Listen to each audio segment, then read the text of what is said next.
Hello friends, आपका स्वागत है हमारे यूट्यूब चैनल ज्ञान प्रतिभा में। छात्रों, आज का जो हमारा वीडियो है वो कक्षा 9 के छात्रों में हिंदी काव्य खंड में आधारित मैथिली शरण गुप्त जी द्वारा रचित पंचवटी नामक पाठ से है। तो छात्रों, आज हम आपको पंचवटी मैथिली शरण गुप्त जी द्वारा जो पंचवटी नामक जो रचना है उनके कुछ पद्यांश पढ़ाएंगे। तो आइए देखते हैं उनके जो कुछ पद्यांश हैं उनके बारे में कि उन्होंने क्या कहा है।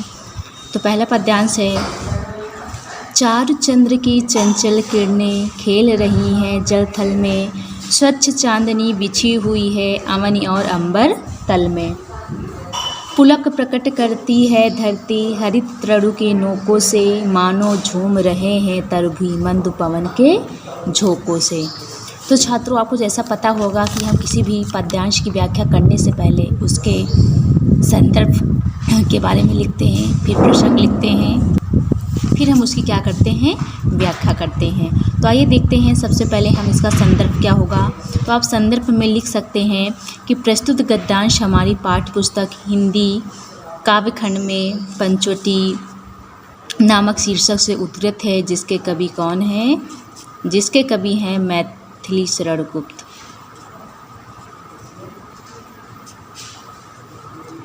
जिसके कवि कौन है, मैथिली शरण गुप्त जी हैं। तो बेटा हमारा क्या हो गया, संदर्भ हो गया। अब इसका फिर आते हैं प्रसंग में। तो आपने जैसा कि हमने आपको अभी पद्यांश पढ़ाया, तो इन पंक्तियों में मैथिली शरण गुप्त जी ने चंद्रमा की चमकती हुई जो किरणें अर्थात जो उनकी चांदनी है उसका उन्होंने वर्णन किया है। तो आप प्रसंग में लिख सकते हैं कि प्रस्तुत पंक्तियों में कवि ने चंद्रमा की चमकती हुई चांदनी का वर्णन किया है। आइए अब इसकी हम व्याख्या करते हैं। कवि कहता है, चारु चंद्र की चंचल किरणें खेल रही हैं जल थल में।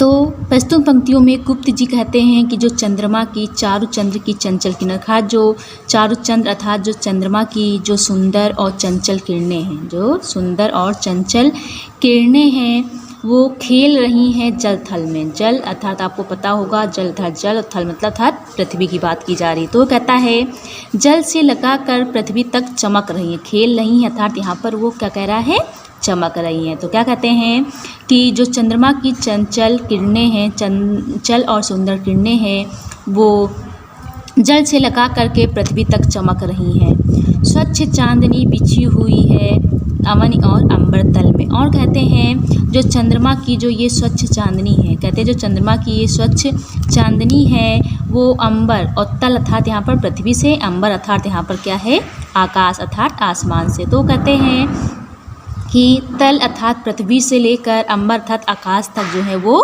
बिछी हुई है, अर्थात पृथ्वी तथा तक सभी जो जगह जो है चंद्रमा की वो पृथ्वी से लेकर आकाश तक सभी जगह जो चंद्रमा की जो स्वच्छ चांदनी है वो क्या है, फैली हुई है।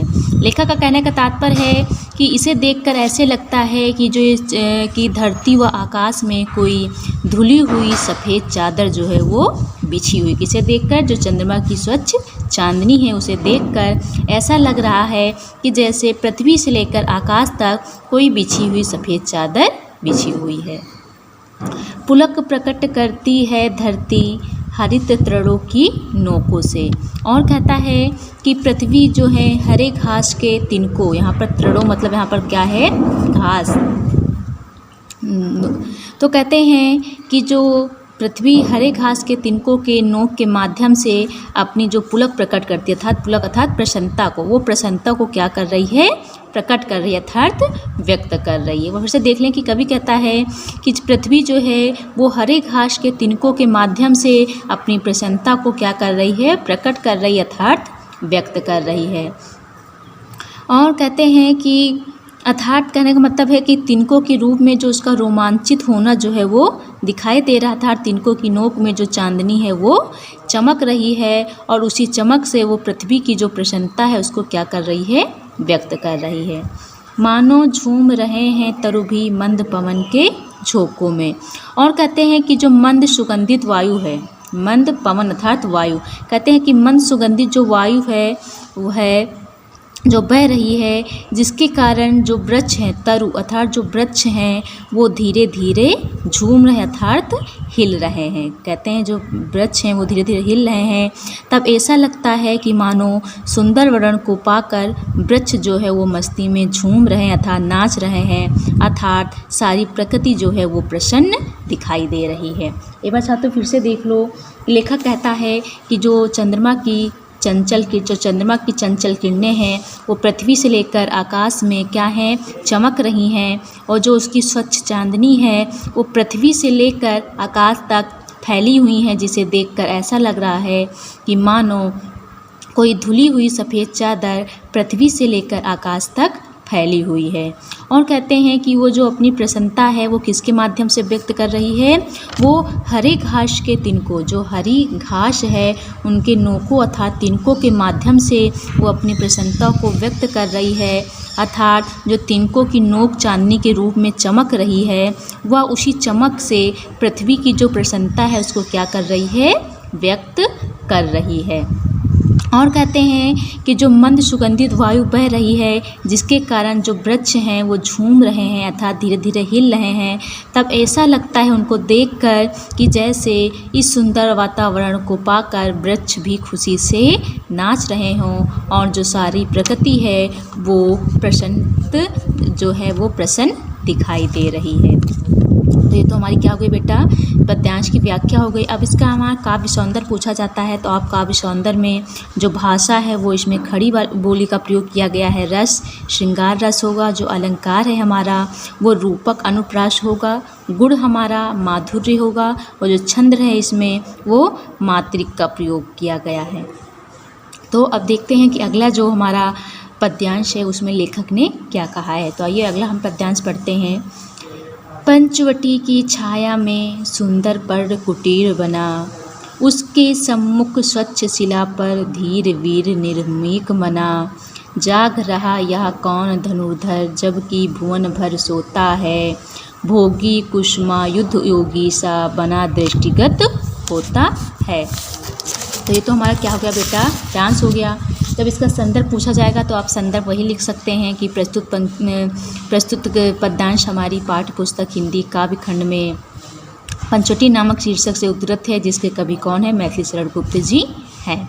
अब देखिए इसका हम प्रसंग देखते हैं। तो उस प्रसंग में गुप्त जी ने जो पत्तों की जो कुटिया पर पहरा देने वाले जो पहरे दे रहे हैं अर्थात श्री लक्ष्मण जी, उनके व्यक्तित्व का उन्होंने वर्णन किया। आपने जब रामायण देखा होगा तो उसमें जब राम लक्ष्मण जी जो वनवास जाते हैं तो वे जहाँ पंचवटी में रुकते हैं जिस कुटिया में, तो जब राम जी और सीता जी जब उस कुटिया के अंदर होते हैं तो जो लक्ष्मण जी बाहर पहरा देते हैं, तो उसी का गुप्त जी ने जो है उनके व्यक्तित्व का, लक्ष्मण के व्यक्तित्व का उन्होंने क्या किया है, इस पद्यांश में वर्णन किया है। तो ये देखते हैं उन्होंने कहा है, पंचवटी की छाया में सुंदर पर कुटीर बना। अर्थात मैथिली शरणगुप्त जी कहते हैं पंचवटी अर्थात 5 वटों की छाया, पंचवटी अर्थात 5 वटों की छाया में सुंदर पर कुटीर बना। कहते हैं कि छाया में एक सुंदर सी पत्तों की जो है वो कुटिया बनी हुई है, पर कुटिया अर्थात जो कुटिया है वो बनी हुई है। क्या, पंचवटों की छाया में एक सुंदर जो है वो परकुटिया बनी हुई है। उसके सम्मुख स्वच्छ शिला पर धीर वीर निर्वेग मना, और उसके सम्मुख अर्थात उसके सामने निर्मल और सुंदर शिला पर धैर्य को धारण किए हुए धीर वीर मतलब धैर्य को धारण की करने वाले लक्ष्मण जो हैं वो निर्भीक अर्थात निडरता से क्या हुए हैं, खड़े हुए। कहते हैं जो कुटिया बनी हुई है उसके सामने जो है जो एक स्वच्छ शिला था, जो पत्थर है, उस पर धैर्य को धारण करने वाले लक्ष्मण जी हैं वो निडरता के साथ खड़े हुए हैं। जाग रहा या कौन धनुर्धर, जबकि भुवन भर सोता है। और कभी कहते हैं कि भुवन भर सोता है, जो जब सारा संसार सोता है, सभी लोग सो जाते हैं, तब यह कौन सा धनुषधारी है, धनुर्धर अर्थात कौन सा धनुषधारी है जो जाग रहा अर्थात जागता रहता था। कभी कहते हैं या कौन सा धनुर्धर है जो सारा संसार जब सो जाता है तब यह जागता रहता है। भोगी कुसुमा युद्ध योगी सा, बना दृष्टिगत होता है। और कहते हैं कि मानो कहते हैं और अपने सांसारिक सुखों से वो विलुप्त रहता है। और कहते हैं कि मानो जैसे कोई सांसारिक सुखों से विलुप्त रहने वाला कामदेव भी आज योग रूप धारण करके योगी बना दिखाई दे रहा है। बोलिए था जहाँ पर योगी की बात है, कुसुमायुद्ध यथार्थ यहाँ पर जो है कामदेव का वर्णन के रूप में उनका वर्णन करके हुए कहता जा रहा है कि मानो जैसे कोई सांसारिक सुखों से विलुप्त होकर सांसारिक सुखों को छोड़कर आज कामदेव भी जो है आज योग के रूप को धारण करके जो है ये योगी बना दिखाई दे रहा है। एक बार फिर से देख लीजिए कि कभी कहते हैं 5 वटों की छाया में जो है एक जो है सुंदर सी परकुटिया बनाई हुई है और उसके सामने जो है एक स्वच्छ पत्थर पर जो है धैर्य को धारण करने वाले अर्थात लक्ष्मण जी जो हैं वो निर्भीक निडरता के साथ जो हैं खड़े हुए हैं। और कहते हैं कि जब सारा संसार सो जाता है तो कौन सा ऐसा धनुर्धर है जो यह जागता रहता है, जो अपने सांसारिक सुखों से जो है क्या है वो विलुप्त है, अर्थात सांसारिक सुखों से कोई लेना देना नहीं है। और कहते हैं कि मानो जैसे कोई सांसारिक सुखों से विलुप्त रहने वाला कामदेव भी आज जो है योग रूप जो है धारण करके जो है दृष्टिगत अर्थात जो है योगी जो है बना वो दिखाई दे रहा है।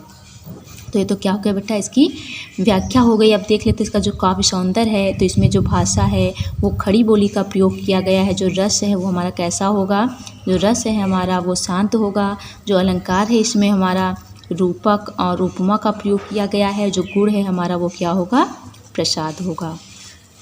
तो आज के वीडियो में हम आपको 2 ही गद्यांश पढ़ाएंगे बेटा, जिससे आप इसको भली प्रकार से समझ सकें। इसके आगे के जो हमारे कुछ पद्यांश रह गए हैं वो आपको अगले वीडियो में पढ़ाएंगे। धन्यवाद।